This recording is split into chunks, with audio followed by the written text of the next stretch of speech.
皆さんこんにちは。日本将棋連盟棋士七段の村中修司です。今回もですね、将棋ウォーズで実況対局の方をやってまいりますので、ぜひぜひ最後までごゆっくりお楽しみください。はい、ではね、早速始めていきたいと思います。今回もね、10分切れ負けでいきます。音声読み上げをね、塚田絵里香女流初段に、設定してあります。今回はね、はい。さあなたが後手です。私後手番ですね。相手四段の方ですね。対局開始、はい、私後手番です。4八銀ですか。さあでは3四歩。4八銀はねちょっと居飛車を明示してますけどね、独特の手ですね。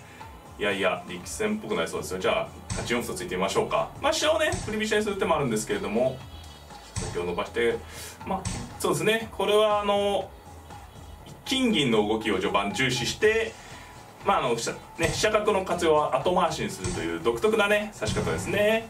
これに歩を取られたくないので、そうですね、銀上がってきましたね。さあどうしましょうか。飛車をねどこに行くか、中段に引いてみますか。この今のところ私の方だけ飛車を動かしてすごい気持ちいいですけれども、ここ受けずにねちょっと突っ張った手ですね。金上がりますか。これはね2三歩と受ける形の方が手堅い、8七歩ですか、ごめんなさい、8七歩と受ける方が手堅いんですけれども、その歩をね持ったまま、場合によってはね受けずに頑張っちゃおうってことですかね。私の方でね8六歩とね歩を垂らす手が狙いであるんですけど、すぐ打っても角を交換して銀上がって受けようってことですかね。さあで飛車先をね相手の方も伸ばしてきました。なんとも言えないね難しい勝負になりそうですね。銀をまっすぐ出ますか。で相手の方も歩伸ばしてきますかね。でっかこれで王様を上がって、これね今相掛かりがねプロ間でもすごい流行ってますけど、これも相掛かりの一種と言っていいでしょうね。手順はかなりスタートはね相掛かりのなんていうんですかね、オーソドックスな序盤とは違うんですけれども、現状はねやはり相掛かりと言っていいね手順にね進んでおります。さあこれは歩を受けますか。私の方はねじゃあ手堅く歩を受けてみましょう。で相手の方もね飛車どこに引くかっていうのが一つねポイントですね。深く引かれましたね。さあどうしますかね。歩を垂らしたいんですけどね、歩を垂らすと角を交換して8八銀という形で受けようってことなんですよね。その後以外のね攻めがね難しいかなっていうところですね。なので、7四歩とついて、これは7三桂とか、先手のね方と同じように7三銀とかね、攻め駒を繰り出す狙いですね。相手の方は、銀がね出てきました。じゃあ私の桂馬を飛んでみますか。これね相手の方は銀を繰り出して、私の方は桂馬を使うというね、これどちらも指し方もあるところですね。私の方も今銀が出てくってもあるところで、相掛かりいわゆる飛車をね飛車先の歩交換し合う将棋では、このようにね右銀を使っていくパターンと、右銀を自陣に置いた状態で桂馬をね使うパターン、今回相手の方は両方使うような形ですけどね、が両方ありますね。はいで、桂馬を飛ばれました。さあどうしますかね。そろそろ何か動いていきたいんですけどね、私の方もね。さらにじっくりさせたら一回金上がるような手もありますね。金上がってきますか。これはねどこかで、6五桂という手が来そうなので、この玉頭をね4五桂ですか、ごめんなさい、4五桂という手が来そうなので玉頭を金でね補強したいというところですね。この金は上がらずにねどんどん攻めていくような手もあるところですね。非常に相手の方ね落ち着いたね指し方で、強いなと、もう力強い、十分強いことがね分かりました。これでね、はいで6四歩つきます。相手の方も力があるなって感じですね。この歩で受けないのがねどこまでいくか、どこかで受けてくられるかなとは思うんですけどね、現状は受けずに突っ張ってこられてるんでね。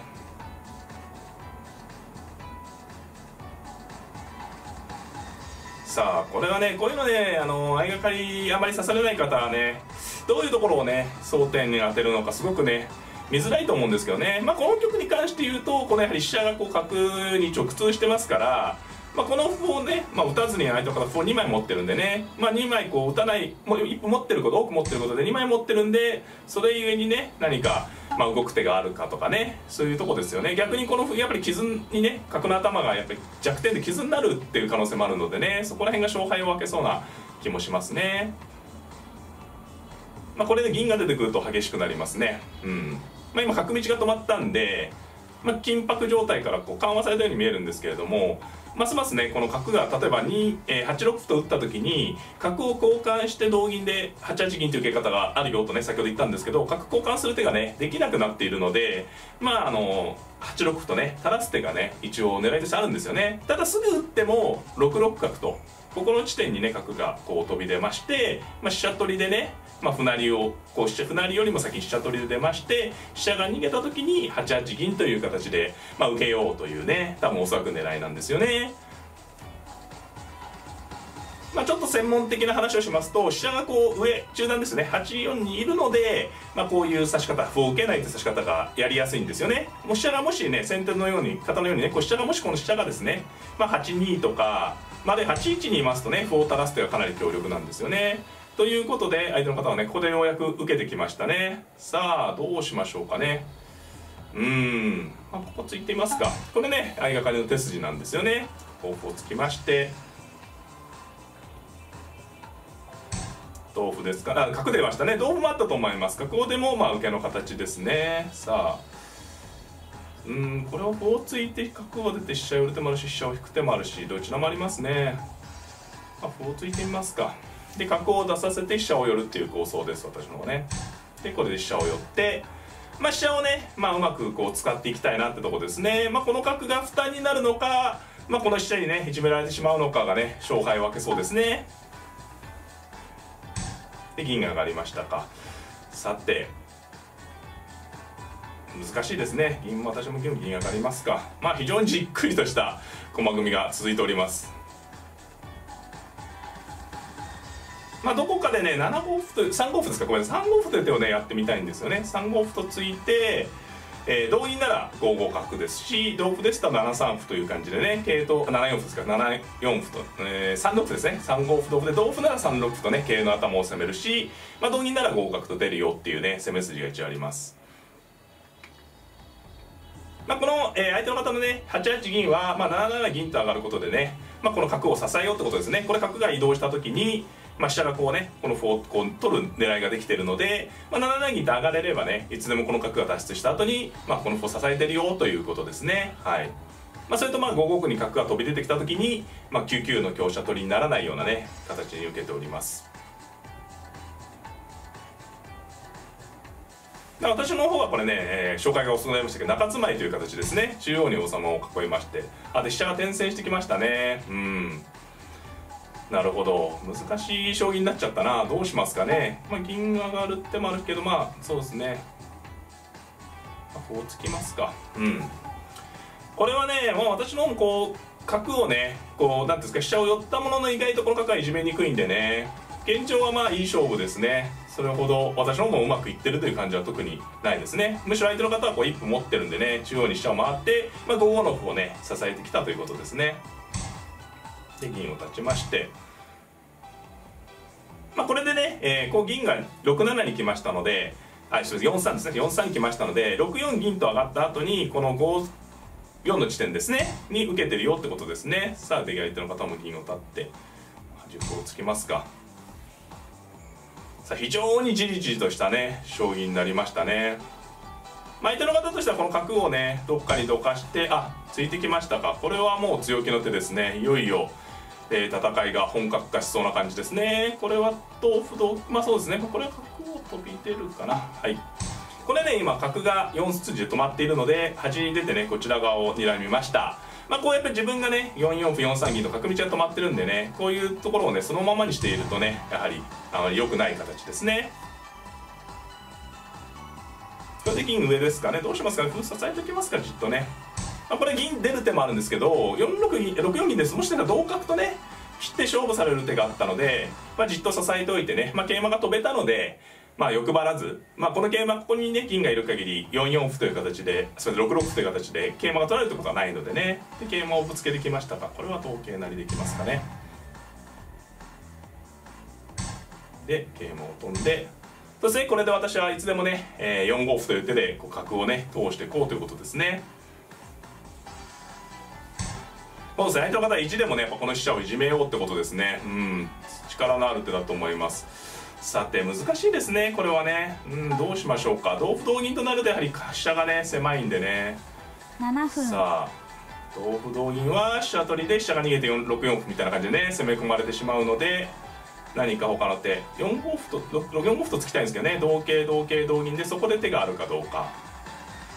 そうですね、行ってみますかそれをね。はい、ってみましょうね、強くね。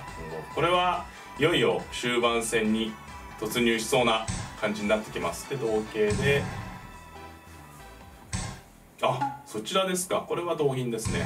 まあ同銀もあったと思いますけどね、先に取り組む。これ桂打つと一応飛車が取られる格好なんですけども、それはもう私も気にせずね踏み込む。今同銀もあったと思うんですけどね、同銀ですともう、6五歩同銀7五飛車からね殺到してしまおうという狙いだったんですけれども、まあ、実際はね先に6四歩だったので同銀でね、これが一応角取りになっているので、まあ今桂馬をね私が1枚得してる格好なんでね、この同銀の時に相手の方はどうするか。まあこの角ですよね。私はこう1三に出ている角がこう睨んでるので、この角がね生命線ですね。まあ今この7四の飛車がもう結構、ね、攻められてるんで、状況によってはこう7五飛車とね切る覚悟をね、まあ、決めてるわけですよね。で手筋ですね、この歩はまあ同金ですか。これはね飛車を多分おそらく6三歩とって同金とすることで王様のね脇を上げまして、まあ何かこう例えば7五飛車とかいう形でね、飛車が手に入った時にまあ、8二飛車というと即王手になるというね手筋の一手ですね。ただこう同金となったことで、まあ、陣形がね手厚くなったとも言えるのでね難しいとこですね。で桂馬ですか。これはそうですね、なるほど、形よくですか。さあ難しいから角取りますかね。さて同銀ですかね。同銀で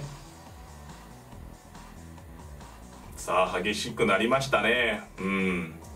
まあ相掛かりにしては珍しいというかね、あ同歩でしたね。同歩は丁寧になってですね、これは叩こうかな。叩くか飛車を寄るか。飛車を寄ると歩を打って、まあ飛車寄りですかね。飛車をやっぱ渡しにくいんでね、まあ同銀もあったと思いますね。同銀ですと、まあ6五桂のような手を気にしましたかね。この金銀の連結を、まあ、重視した指し方ですね。はい。で歩ですか。まあこれもね厳しい手なんですけども、金をね寄るか引くか迷いますね。引くと打ち込んでくる可能性がありますね。寄るかな、また引いて打ち込ませてっていう手もね魅力ですね。同金とかね、ただ最後金打ってこられるかな。まあ金寄りますか。ちょっとこの王様から離れるんでね不安ですけれども、で多分6五銀、まあただこう角が通るんでねいろいろ言ってますけど今ねこう6五銀とね4五銀ですね、これ4五銀で桂を取ってねこう4四桂っていう手が相手の方からすると一番厳しい狙いなんですけど、私の角はこう効いてくるんでね、相手の方もそれは怖いとこなのでどうなのかですね。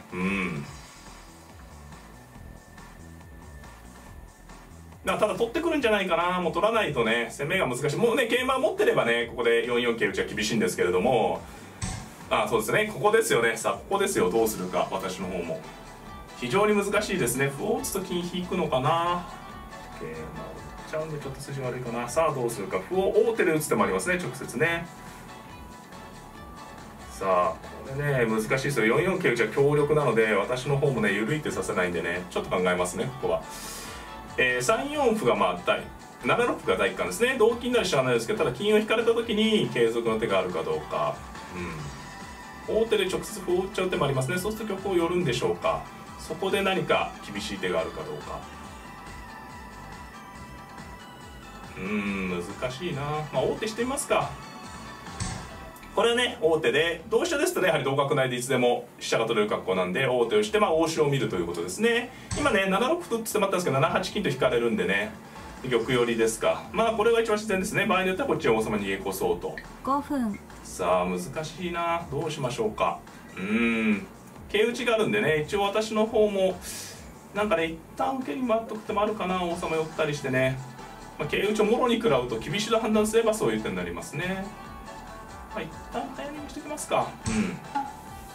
これはね難しいところですね。どんどん攻めるともあったと思うんですけど、一発歩を打ってから、まあ、王様ねこの拠点から逃げつつ、まあ、4四桂打ちを緩和してね、まあ、この一発入ったんでね、この歩の時この時攻めたいですね。金取りが何でもないんでここで攻めたいところです。何かないかな。桂馬放り込んでいっちゃうかな。ちょっと筋が悪いかな。歩を打つ手はありますね。で金で角を打つ、それは自然ですけどね。まあ同飛車もある。難しいですね。はい。同金は歩を成ろうってことなんですよね。まあこれは結構部分的には厳しいんですが、まあいっちゃいますけど、ちょっと桂馬って言ってみますか。これはねちょっと奇手なんですけれども、同金なら2三飛車成ですね。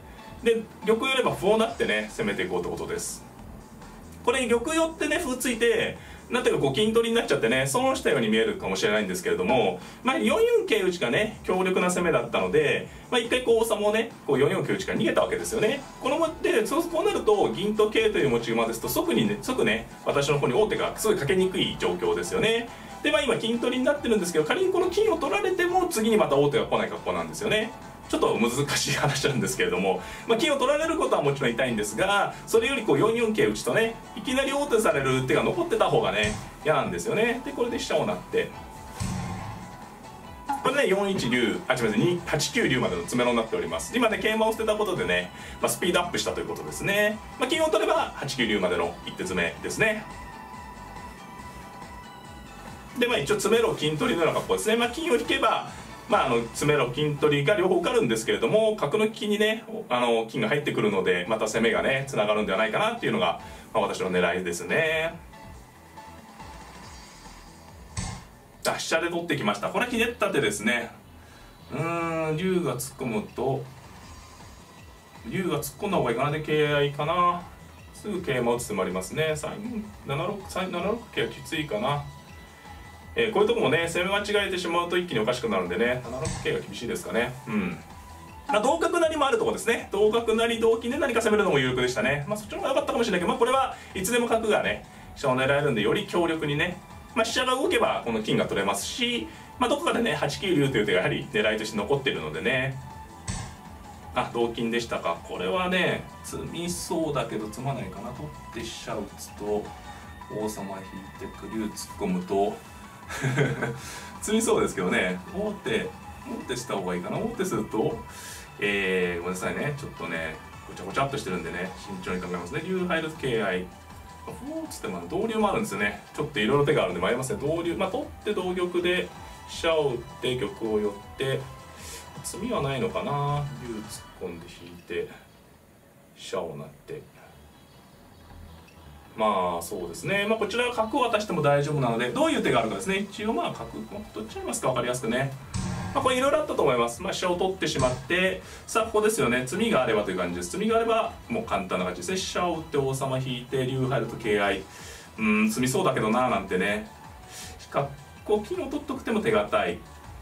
飛車を打って、時間はあるんでねちょっと考えますね。飛車打って玉引いて竜突っ込んで桂合い、あるいは飛車を上から打つ手もありますね。玉寄って竜突っ込んで玉引いて飛車成って上がる、合駒、どっちもあるな。難しいですね。金を取る手もありますね。金取る手が一番手堅いかな。金取ってきますか。すいません、これ詰みがあればね持っていいんですけど、金取ってこれは着実にね、次は明らかに詰めろなので、詰みがもしかしたらあったかもしれないんですけどね、ちょっと分かりやすくというか手堅い手を言ってみました。飛車2枚もね使える格好なんでね、飛車2枚とか竜と下で攻めれる格好なんでね、もしかしたら詰みあったかもしれないですけど、ちょっとね、ありがとうございました。You are number one ナンバーワンだそうです。ありがとうございました。はい、皆さんいかがだったでしょうか。将棋はちょっとね玄人受けというかどうなんですかね、相掛かりのね変形のような格好でちょっと力戦ですね。いわゆる定石にあまりないような珍しい形のね相掛かりに進みました。こういう形はね非常に一手一手難しいんですよ。で解説もねもしかしたらちょっと歯切れ悪かったかもしれないんですけれども、やっぱりね一手一手難しいってことはねうまくね皆さんにねお伝えできたかとかちょっと不安なところもあるんですけれども、この細かい変化はね解説編の方でやっていきたいと思いますので、ぜひぜひねそちらの方もね参考にしていただければなと思っております。この大会が良かったなという方はグッドボタンを、チャンネル登録の方もぜひぜひよろしくお願いいたします。それではまた、さようなら。